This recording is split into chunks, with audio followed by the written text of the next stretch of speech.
Hey everyone, Tanner Bell here and welcome back to Maker's Gonna Sublimate. In today's video, we're walking through quite a few different variations of sublimation blanks that I think you'll really find enjoyable to sublimate. In today's lineup, we have a keychain, we have an awesome little car air freshener that you can add essential oils to. It's really neat. We're going to sublimate on that. We have a car coaster that can go inside your car. We have a bookmark and then 2 wooden tags. These are such a different type of sublimation blank, so we're super excited to test these out, walk you through what designs we're putting on there, and so much more. So we're going to go through the process of sharing with you the designs that are all part of being a member of this course. So since you have access to the course, you have access to over 200 amazing designs. So we've pulled from those and created these amazing designs. So we'll talk about that, and then what we will do is actually go through the sublimation pressing. I would recommend, as we go through this, to follow the cheat sheet provided for your temperature chart. So what you would sublimate with wood, take note of that. I'll be following that as my guide with my heat press today, so I would recommend that for you as well. So let's go ahead and jump into it.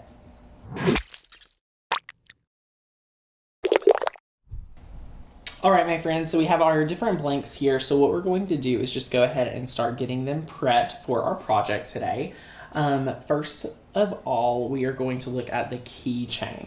Now the keychain little bracelet thing, what you see here is that it came with, the keychain, and then it had this piece of metal, the little loop that was attached.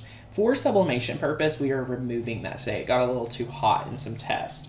So what we've done is take 2 of our patterns, or one of our patterns, and we kind of sized it down, and we're going to be able to sublimate one here, and then we'll flip it around and do the other one on the other side. So that is exactly how we lined it up, and we're able to go ahead and get these prepped. So how I like to prep my images or my blanks before sublimating is to always use a lint roller, just to make sure there's no debris or anything on there that anything could hinder your design. So this, gets the dust off, gets the debris, anything like that. You can clean this. For material like this, I would kind of take something and wipe it off. And one tricky thing about the bookmarks is when you start cleaning it off, you're like, whoa, what is going on here? There's actually a little piece of plastic that's a protective cover. So peel that off and you're honestly good to go. So we're not going to touch that, give any handprints or anything like that. And then for the earrings, this is wood, so just make sure that they're cleaned off. You can use the lint roller, but necessarily not needed with the wood. I don't see near as much need. So now that you've got those ready, what we're going to go through is kind of preparing each one of them to sublimate.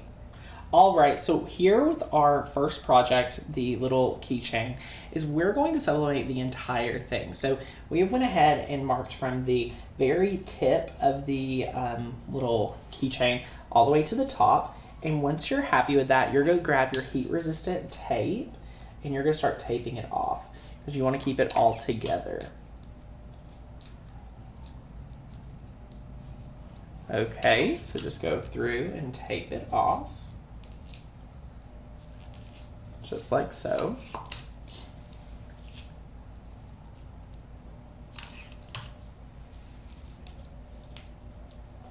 And once you've taped it off, what we'll do is we'll go through and press this, and then we'll flip it over and repeat the same process to the other side.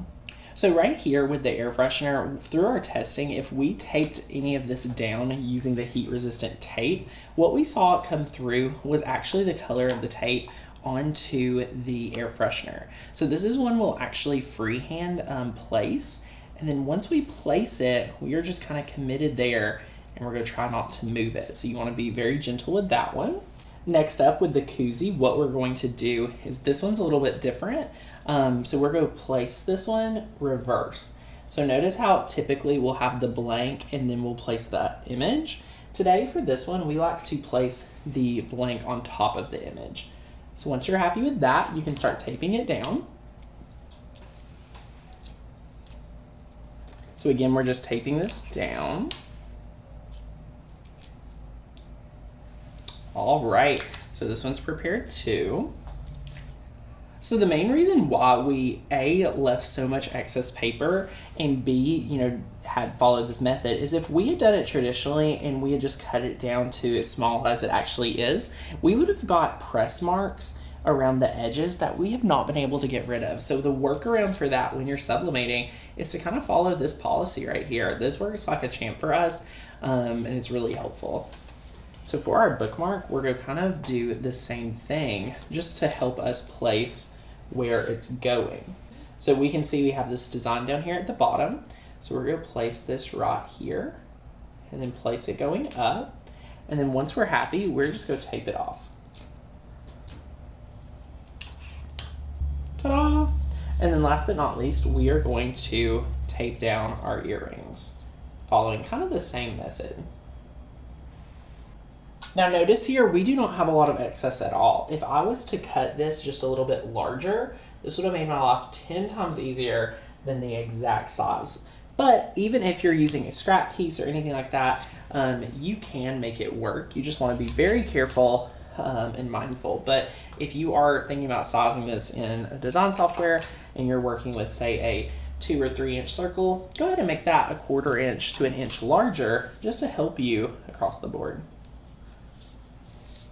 And see, we're going to repeat that one to this one too. So here's what it looks like to have everything prepped. So once you're prepped and ready to go, what we're going to do is head over to our heat press, again following our cheat sheet guide for temperature and pressing time, and we're just going to press these back and forth. All right, when pressing, you want to add your butcher's paper, and then you will grab your blank of choice, place it down, and again repeat with another sheet of butcher's paper, and then you will press. All right, at 45 seconds, we lift up. And you can remove this one. And then sometimes if it's still warm, I like to take the bottom butcher's paper and let it cool if I'm pressing a lot of things. And then I'll add in another sheet of butcher's paper and move on to my next project. So we're adding in our car koozie, and then what we're going to do is place our butcher's paper and press down.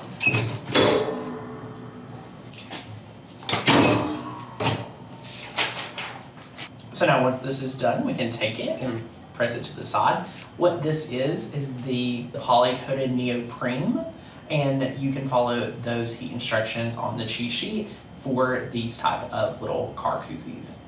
All right, my friends, so we're about to hit and press the keychain, but what tip I wanted to share was that the little piece that will hold your actual keychain, that this is a different material, so it can actually melt. We've actually had that happen multiple times, but the best tip we have is to leave it sticking outside of the press so it does not get inside there and melt. So what we'll do is we'll take our piece of butcher's paper, place it right here, place this just like so, make sure it's hanging out, and then we will add another sheet of butcher's paper, and then we will press. Okay, we'll now lift up. And as you can see, obviously we're still gonna let this cool, but now where we did not press this at all, it's not affected. So what we'll do is end up taking this off, and then we're gonna repeat this process to the other side of the keychain. Next up, we are going to do the Soccer Mom air freshener. So this is the design. So we have this again. We are just going to place this with no tape.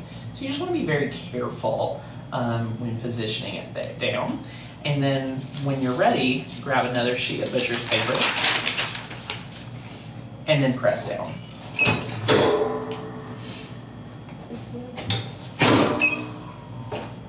So see, this design right here, we had some excess go off. So this is a great reason to make sure you're always using bottom and top butcher's paper. When you peel this off right here, wow, look at such a vibrant design. I love how great that transferred. Last but not least, we have those earrings. So they're wooden. So you want to heat these at 385 degrees for right around 50 to 60 seconds. So if you have these placed, we're going to grab our butcher's paper And then we are going to now press for 50 to 60 seconds. All right, so now we've been able to press these right here, and I kind of love looking at the excess of this right here. As you can see where the wood pressed in, you can kind of see just some excess. So I think that's really cool. And another great reason why always, always, always use the butcher paper so that you don't get ghosting on your mouth.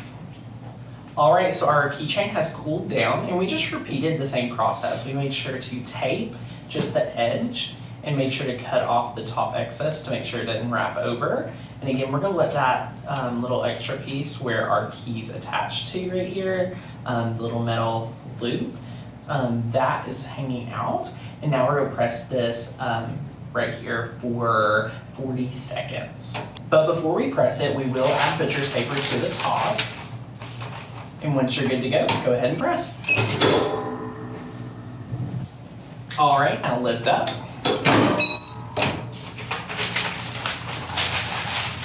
And now we'll let this cool and then be able to reveal our full keychain.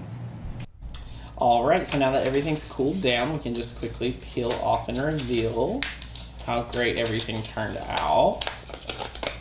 Look at this, oh my gosh. So with any residue or any water or anything like that, this is gonna be perfect. Such great quality. Let's take a look at the earrings. Holy cow, look at how great this transfer went. These colors are so vibrant. Sometimes people think sublimation on wood, you can't get really vibrant colors. Like this right here is super, super vibrant. Let's check the other one as well. Wow, this turned out amazing. Love this. Now, again, guys, remember if you were to wear these as earrings, you would just want to go ahead and now at this point repeat the same process to this side right here. So we have those. Just like we did the keychain, you want to go ahead and press that, you know, for the earrings for the other side. But we made sure to do the keychain just so you could see how great it turned out. And now you'd add your loop back. But as you can see right here, no one will ever know.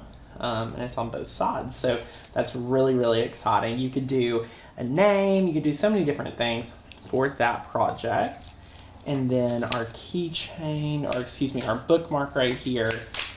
Oh my goodness, the bookmarks look so legit. I love how great they turned out. So these right here say mama with the lightning bolt, which are adorable, such great gifts. And then you can see your essential oil diffuser keychain for your car.